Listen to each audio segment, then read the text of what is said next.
Meeting in Brussels, ministers say there hasn't been enough progress in negotiations to discuss trade directly with the UK, whose Prime Minister, Theresa May, has been meeting with the President of the EU Council, Donald Tusk. She says there's still some way to go.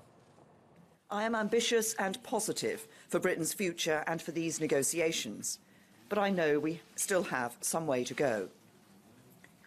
Both sides have approached these talks with professionalism and a constructive spirit, and we should recognise what has been achieved to date.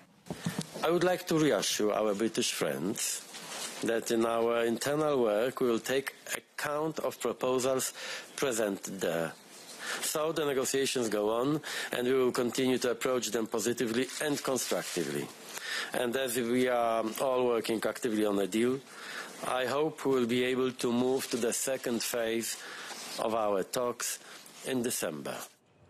Well, TRT World Europe correspondent Simon McGregor-Wood joins me now live from Brussels for some clarification there, if we can get it, Simon. I mean, we just heard Tusk say, I hope we will be able to move on to the second phase of our talks in December.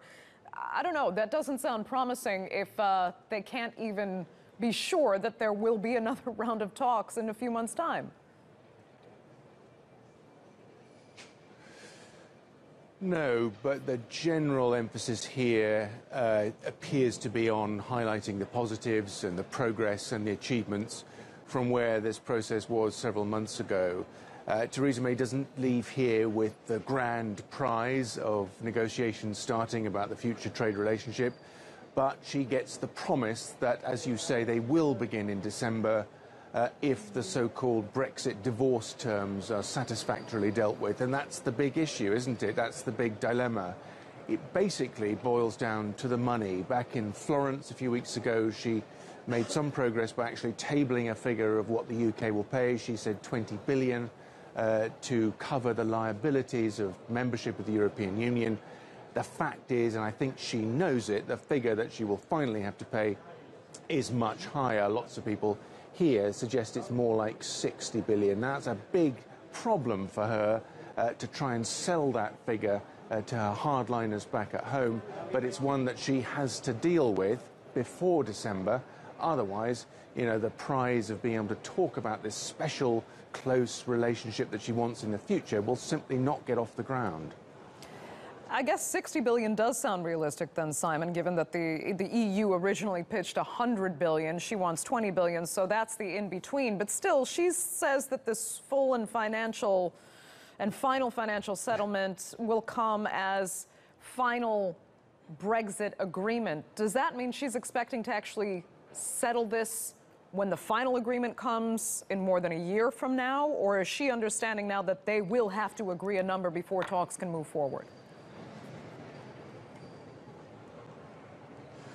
I think it's been made pretty clear to her, and we've heard severally from European Union leaders, 27 other members, heads of state, when they came in only yesterday. A number of them said, listen, we need more clarification.